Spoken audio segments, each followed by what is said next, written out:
वो बच्चों को मारता, उनकी लाशों को एसिड के ड्रम में रख देता। वो उन्हें कहता तुम मेरे साथ चलो, मैं तुम्हें खाना दूंगा, रहने के लिए जगह दूंगा, लेकिन उनमें से कोई वापस नहीं आता। कत्ल का सबूत पड़ा है तो एक मुजिम खुद चलकर पुलिस के पास आए और कहे मैं वही जावेद इकबाल हूँ जिसने 100 से ज्यादा बच्चों को कत्ल किया। उसके चेहरे में ना खौफ था ना परेशानी। वो एक सर्द लहजे में कहा मेरे घर में हर कत्ल का सबूत पड़ा है, जाकर देख लो। ऐसा इतराफ किसी मुजरिम की फितरत में नहीं होता, लेकिन ये इंसान भी नहीं था। ये वो लम्हा था जिसने पूरे पाकिस्तान को हिला के रख दिया। ये शख्स कौन था? जावेद इकबाल लाहौर में पैदा हुआ। ज़ाहिरी तौर पर वो एक आम इंसान ही था, लेकिन बचपन का गुस्सा और नफरत उसके अंदर जहर बनता जा रहा था। उसने छोटे मोटे जराइम शुरू किए। पुलिस की फाइल्स बताती हैं कि ये बंदा ज़हीन था। ये अपने जुर्म में जहानत इस्तेमाल भी करता था। अंधेरा और गहरा होता गया। फिर उसने एक मंसूबा बनाया कि मैं एक ऐसा जुर्म करूंगा कि कोई इंसान भूल नहीं सकेगा। 90 की दहाई में गलियों में भटकते हुए बच्चे,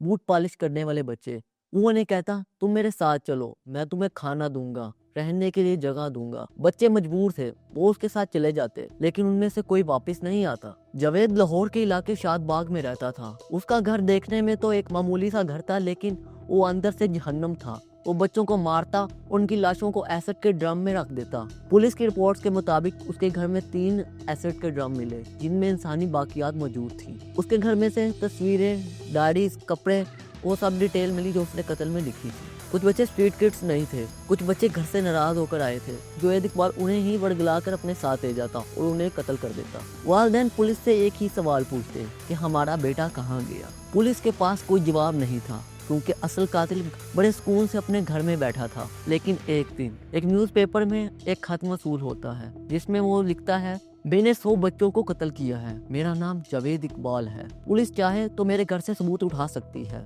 ये वो लम्हा था जब पूरे मुल्क में पैनिक फैल गई। पूरी पुलिस फौरन हरकत में आ गई, लेकिन जावेद इकबाल का कुछ पता नहीं चल रहा था कि वो कहाँ पर है। लेकिन जब पुलिस उसके घर पहुंची, वहाँ का मंजर देखकर पुलिस शॉक हो गई। 3 एसिड के ड्रम्स और कुछ कपड़े और जूतियां पड़ी थी। न्यूज़पेपर ऑफिशियल में दाखिल हुआ और कामली कहा मैं जावेद इकबाल हूँ, मैं वही जावेद इकबाल हूँ, मुझे गिरफ्तार कर लो। उसके चेहरे पर ना कोई खौफ था ना कोई शर्मिंदगी, जैसे वो प्राउड से ये चीज बता रहा हो कि मैंने ही 100 बच्चों को कत्ल किया है। पुलिस ने पूछा ये तुमने सब कुछ क्यों किया?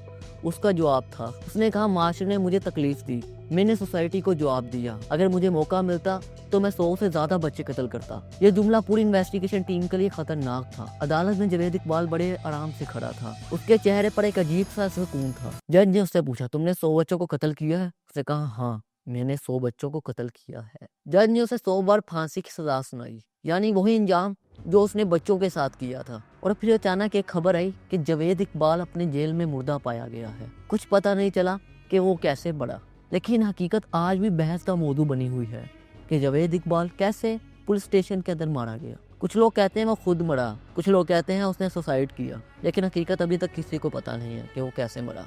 जावेद इकबाल मर गया, लेकिन उसकी फाइल आज भी जिंदा है और लोग आज भी सुनकर उसको खौफजदा होते हैं। असल सवाल ये नहीं है कि वो कौन था, बल्कि ये है कि बच्चे उसके पास क्यों जाते थे, वो सड़कों पर क्यों जाते थे और क्यों उन्हें तहफ़्फ़ुज़ नहीं दिया गया। अगर माशरा आज भी आंखें बंद रखेगा तो कल जावेद इकबाल जैसे कई निकल कर आएंगे। ये रियल केस है, हमें सिर्फ हकीकत दिखाता है। जब माशरा बच्चों को छोड़ देता है तो कोई भी दरिंदा बच्चों को उठा लेता है। अगर आपको ये वीडियो हमारी अच्छी लगी हो तो मेरे चैनल QUJDV को सब्सक्राइब करें। Thanks for watching this video. Allah Hafiz.